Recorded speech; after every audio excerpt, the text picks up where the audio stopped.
And then finally they said, okay, how do you feel about meeting Al? First, I was actually hired to play a cop who was one of Al's compatriots. I remember when I heard that Al Pacino was going to play the role of the devil, and my blood went cold. When it comes to Hollywood greatness, few figures command the same level of reverence and mystique as Al Pacino. Named Alfredo James Pacino by his parents when he was born in 1940, this legendary actor has spent over 5 decades captivating audiences with his raw intensity and unparalleled commitment to his craft. From his breakthrough role as Michael Corleone in The Godfather to his explosive portrayal of Tony Montana in Scarface, Pacino has become synonymous with cinematic excellence. But what happens when other Hollywood legends first encounter this force of nature? The stories that emerge are as fascinating and complex as the man himself. When I went to meet Al Pacino, and it was a hotel that he always goes to, and he was sitting underneath the light. The light was like dimly lit, and he was over there. He looked like Scarfather. Wow. Like Scarface and Godfather at the same time. And I was like, oh. The very presence of Al Pacino seems to carry an almost mythical quality that leaves even the most accomplished performers starstruck. There's something about his aura that transcends the boundaries between his iconic characters and his real-world persona, creating an immediate sense of intimidation mixed with profound respect. So they flew me to New York, man. And these guys came to the hotel. They had the earplugs in. It was like meeting the president of the United States. The elaborate nature of these meetings often reflects Pacino's stature within the industry. When an actor of his caliber wants to meet someone, it becomes an event of significant proportions, complete with security details and carefully orchestrated logistics that underscore the gravity of the occasion. Sea of Love, that's right. That wasn't my first movie, but it was pretty early in my career, and I was just happy to get any gig. First, I was actually hired to play a cop who was one of Al's compatriots. The early career experiences of working with established stars like Pacino often prove transformative for emerging actors. These opportunities provide not only professional advancement, but also invaluable learning experiences that shape entire careers. Yeah, I'm serious. I was nervous, so I walked up and then, Wow. This nervousness that even established stars feel in Pacino's presence speaks to something deeper than mere celebrity recognition. It's the acknowledgement of being in the company of someone who has fundamentally altered the landscape of acting itself. You know, they took me down a hallway and up a stairway and in an elevator, and some guy named Rocco picked me up. The journey to meet Pacino often feels like a pilgrimage, with each step building anticipation and heightening the sense that something significant is about to occur. These elaborate protocols aren't just about security, they're about creating an atmosphere that befits an encounter with cinematic royalty. Then I got to set, and they said, you know, hey, things have changed. Now you're going to be clipboard guy number 2. Okay. I can do clipboard guy number 2. The willingness to adapt and accept whatever role is offered often demonstrates the professionalism that Pacino respects in his collaborators. The attitude of being grateful for any opportunity to work, regardless of the size of the part, frequently leads to bigger and better things. and you know what got me was that he was really an actor. Like, he wasn't these characters. He was really about the work. And The revelation that Pacino is, at his core, simply a dedicated craftsman, often comes as a surprise to those meeting him for the first time. The man who brought such intensity to characters like Michael Corleone and Tony Montana reveals himself to be someone whose primary concern is the art of acting itself. You know, it was like a big thing to meet him. And yeah, as we get there, and there's a room with the door, he's in there. I'm like, what? What do you mean? Al's in there. The moment of truth arrives with a mixture of excitement and trepidation. Standing outside that door, knowing that one of cinema's greatest talents is waiting just beyond, creates a unique form of stage fright that even experienced actors struggle to overcome. And then they had this scene that wasn't working at all, and they needed somebody to do some improvisation. That's when I became the character that you just saw. His name in the credits of the movie is Black Guy. The spontaneous nature of filmmaking often creates unexpected opportunities for those who are prepared and willing to contribute. Pacino's appreciation for actors who can think on their feet and solve problems creatively has led to some memorable collaborations born from necessity rather than careful planning. Hey, have a seat. You like cranberry juice? I was like, man, how's Scarface drinking? These moments of cognitive dissonance, where the larger-than-life screen presence meets the surprisingly ordinary human being, create some of the most memorable first encounters. The juxtaposition between expectation and reality often leaves lasting impressions on those fortunate enough to work with him. I walk in, and it's a little room like this, and there's Al with his back to me, and he's looking out the window. The staging of these first encounters often feels deliberately cinematic, as if Pacino himself understands the power of dramatic presentation. His positioning with his back turned, gazing out a window, creates an immediate sense of mystery and gravitas that sets the tone for everything that follows. And I remember saying to him right after that particular take, it's like, yo, Money, what's going on? He was like, Money? I'm saying, yeah, you know, Money. Guy in charge, man making it happen. The casual interaction that can develop during these improvised moments often reveals a different side of Pacino's personality. Away from the formal structure of planned scenes, his natural curiosity and openness to new experiences become more apparent. But he was basically saying we really need to work these things out because Ali and I saw what it took to be the actor and not necessarily the character that you see or the person in Hollywood. And so I learned from, great people. However, not every first meeting with Pacino follows the conventional path of a simple introduction. Sometimes the circumstances are far more elaborate and theatrical, almost as if orchestrated by the gods of cinema themselves. All right, and there's bookcases behind me and a desk. And I'm like, wow, okay. And he doesn't say anything. So now I'm looking around for something to do. The silence that often accompanies these initial moments can be deafening. When faced with Al Pacino's commanding presence, even accomplished actors find themselves searching for something to occupy their hands and minds, desperate to break the tension that fills the room. Al says, okay, great, yeah, Money. So now I'm not only acting with Al Pacino, I'm coaching Al Pacino. But he was a good student, and we did our scene, and I was gone. The mutual learning that occurs in these spontaneous collaborations demonstrates Pacino's continued commitment to growing as an artist. Despite his legendary status, his willingness to learn from anyone, regardless of their career stage, speaks to his genuine love of the craft. And he had to fight for everything.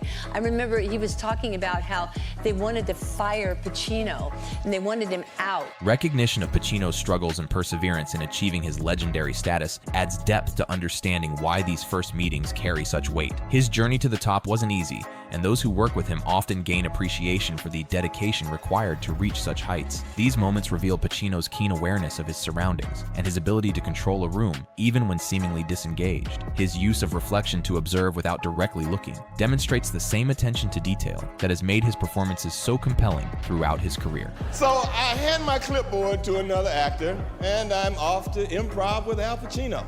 The transition from background player to scene partner with one of cinema's legends represents a dream scenario for any actor. These moments of opportunity, when they arise, can define entire careers and create lasting professional relationships. And Francis had shot the early scenes where we're just young and he's kind of insecure, and they kept hating him, the studio. The vulnerability that Pacino showed early in his career, and which he continues to access in his performances, creates a connection with other actors who recognize the courage required to maintain such openness in a challenging industry. You like that book?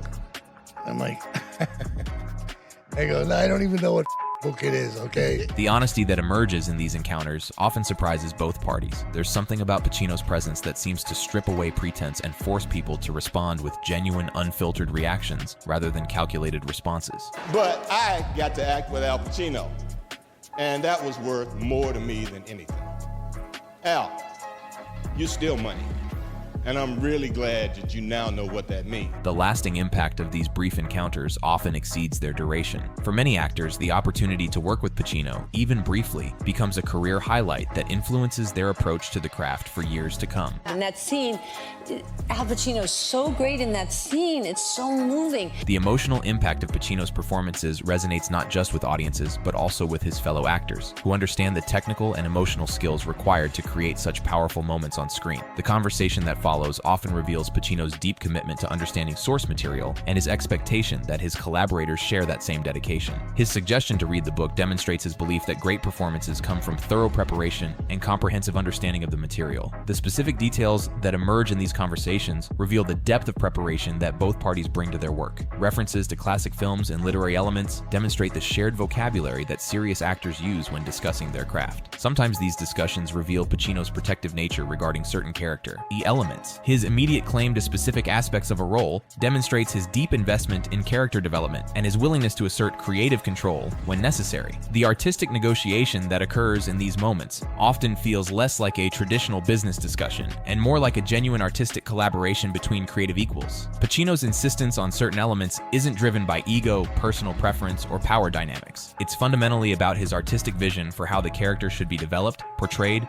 and brought to life on screen. The resolution of these creative discussions often comes with a profound sense of mutual respect, artistic understanding, and the establishment of a collaborative framework that will guide their work together. Once the creative boundaries are established, the artistic hierarchy is clear, and the vision is shared, the real work of collaboration can begin in earnest. The uncertainty about when these significant meetings have reached their natural conclusion often reflects the unconventional, unpredictable nature of Pacino's approach to evaluating potential collaborators and making crucial casting decisions. Traditional audition processes, with their established protocols and clear endpoints, simply don't apply when dealing with an artist of his extraordinary stature and completely unique methodology. The conclusion of these important meetings often leaves participants wondering about the outcome, questioning their performance, and speculating about whether they've made the right impression. Unlike traditional auditions with clear endpoints, feedback, and established next steps, encounters with Pacino can end abruptly and mysteriously, leaving everyone involved to speculate about what has just transpired and what it might mean for their future collaboration. The emotional aftermath of these encounters often involves significant uncertainty, self-doubt, and the kind of second-guessing that can plague even the most experienced and confident performers. Even accomplished actors can leave these meetings thoroughly convinced that they've failed to make the right impression, completely misread the situation, or somehow fallen short of the standards required, only to discover later that their honest, authentic responses were exactly what Pacino was looking for. The revelation that comes after these meetings often arrives with shocking suddenness, completely upending the performer's assumptions about how the encounter went. The very meetings that seem to go poorly, end inconclusively, or leave participants feeling uncertain frequently result in successful collaborations, demonstrating Pacino's unique ability to see beyond surface interactions, social conventions, and traditional performance metrics to identify genuine artistic potential and authentic human connection. The unconventional nature of Pacino's evaluation process often yields far better results than traditional audition methods, casting procedures, and industry-standard practices. His preference for genuine conversation, authentic interaction, and real human connection over prepared readings, rehearsed performances, and artificial audition scenarios allows him to see actors as they truly are, rather than as they think they should be or how they believe the industry expects them to perform. Working with Al Pacino, regardless of the specific circumstances of the first meeting, the nature of the initial encounter, or the particular dynamics of the introduction, invariably proves to be a masterclass in professional dedication, artistic commitment, and the collaborative spirit that defines great filmmaking. His approach to the craft extends far beyond his own individual performance to encompass the entire collaborative process, the welfare of his fellow performers, and the creation of an environment where everyone can do their best work. The extraordinary generosity that Pacino consistently shows to his fellow actors often surprises those working with him for the first time, challenging their preconceptions about star behavior and industry hierarchy. His willingness to be present for other actors' scenes, even when he's not contractually required to be there, not being paid for his time and could easily be elsewhere, demonstrates a level of professional courtesy, collaborative spirit, and genuine concern for the quality of the final product that has become increasingly rare in Hollywood. These small but meaningful gestures of consideration, support, and personal attention create an atmosphere of collaboration, mutual respect, and shared artistic purpose that elevates everyone's work. Pacino's genuine attention to his fellow actors' needs, his awareness of their challenges, and his willingness to provide whatever support he can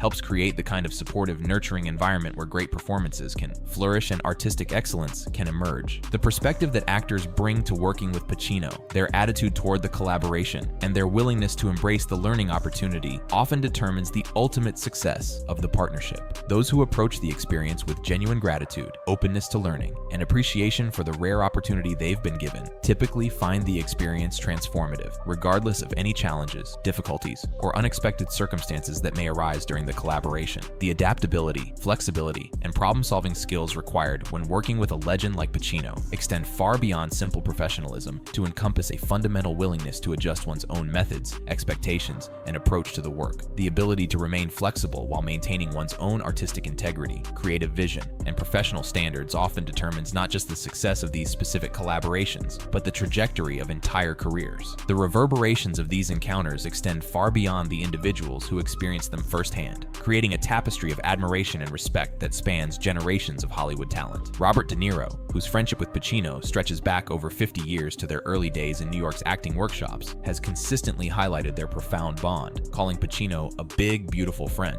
and naming Michael Corleone as his favorite among all of Pacino's iconic performances. Their relationship, forged in the crucible of shared artistic struggle and mutual respect, represents one of cinema's most enduring professional partnerships. Diane Keaton's reflections on their complex relationship reveal layers of professional admiration intertwined with personal affection. Despite calling him an idiot for his financial struggles, she demonstrated her deep care by offering him roles and support when he needed it most. Her candid admission that their romance began with deep admiration for his talent speaks to the magnetic pull of his artistic dedication that transcends mere physical attraction or professional convenience. Martin Scorsese, the legendary director who long considered Pacino unreachable due to his towering reputation, eventually found in him an actor who understands actors and creates immersive worlds that elevate everyone's performance. Their collaboration on The Irishman represented the fulfillment of decades of mutual artistic respect and the recognition that great art emerges from the meeting of complementary talents. Even Marlon Brando, himself a legend of unparalleled stature, recognized something special in the young Pacino during their first meeting on The Godfather set. His encouragement, "Yeah, kid, you're gonna be all right," carried the weight of prophecy from someone who understood the demands and challenges of maintaining artistic integrity in Hollywood. Brando's mentorship and advocacy during the studio's early resistance to Pacino's casting proved instrumental in launching one of cinema's most remarkable careers. The breadth of admiration extends to contemporaries and collaborators across generations. Javier Bardem praised not just Pacino's incredible performance abilities, but emphasized his generosity as a human being. Colin Farrell found in Pacino proof that ambition and artistic growth could continue even after 4 decades in the business. Sidney Lumet, who directed some of Pacino's most acclaimed performances, noted his purity of approach and selfless dedication,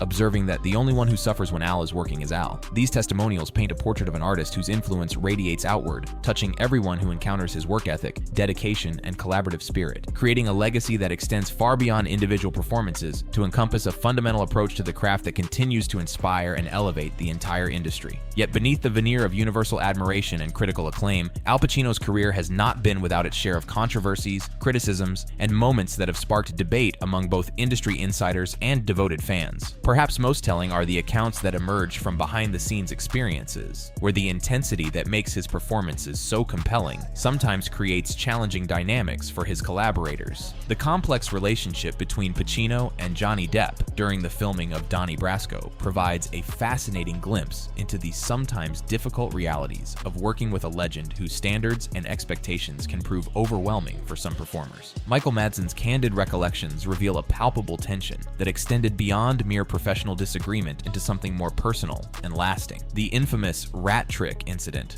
orchestrated by real-life mobsters who were consulting on the film, created a rift between the two actors that never fully healed. When these consultants placed a moving rubber rat in a trap and forced Depp into the room as a pointed reminder about his character's role as an informant, the psychological impact was profound and lasting. Madsen's observations about Depp's performance reveal the kind of brutally honest assessment that industry professionals rarely voice publicly. His description of working opposite Depp as boring and characterized by a lifelessness that he couldn't comprehend speaks to the challenges that can arise when different acting methodologies and levels of preparation collide. The image of Bruno Kirby pouring Depp's cereal in his trailer, while seemingly innocuous, represents the kind of careful handling that some actors require, contrasting sharply with Pacino's more direct, intensive approach to the craft. The aftermath of their collaboration extended beyond the film set into real-world confrontations that highlight the sometimes blurred lines between on-screen personas and off-screen realities. The violent altercation at the Viper Room, where Madsen found himself in a bathroom brawl that resulted in broken fixtures and flowing water, culminated in his permanent banishment from the establishment at Depp's request. The cryptic message delivered through a bouncer, "Johnny wants me to tell you that you thought you loved him,"